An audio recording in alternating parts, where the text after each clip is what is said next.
Hi, this is Monse. If you've been to Tom's blog today, you notice this terrific graphic of a person popping out of a laptop. Let's create this same effect in PowerPoint. I have my slide set up with an image of a man and an image of a laptop. Let's center the image over the laptop. Okay. And what we're going to do next is create a shape over the laptop screen and the man's arm.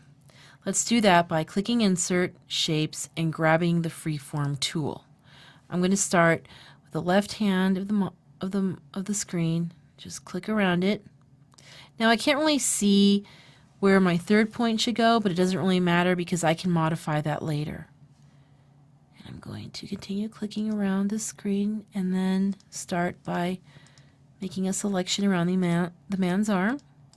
I'm not going to be too precise here because he was on a transparent background, so accuracy does not matter here.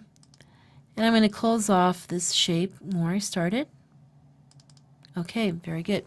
Now, you'll notice that the shape was filled with a color. Sometimes this will happen, and sometimes you'll just see an outline. Either way, you're doing it right, so just proceed. Now let's get rid of the picture of the man. So make sure you select him, hit delete, and what we can do now is modify our shape.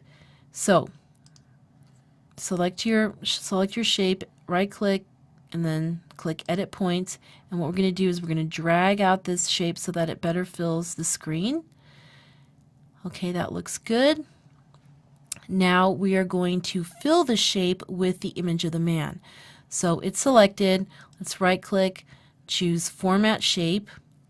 Make sure that your fill option is selected. Then check Picture or Texture Fill. And let's navigate to our picture. So insert file from.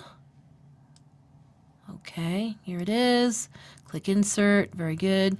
Now it looks kind of funny, and we can correct that by simply checking the Tile Picture as Texture box. If you need to move the man, you can always use the offset X and the offset Y coordinates just by checking these arrows. He looks good where he is, so I'm not going to bother with that. I'm going to close out of that. Now, we still have this outline around our shape. Let's get rid of that. Double click on it, on your shape, and then click Shape Outline, and then select No Outline. Okay, very good. It looks like we created this effect in PowerPoint, and looks pretty good to me. Thank you,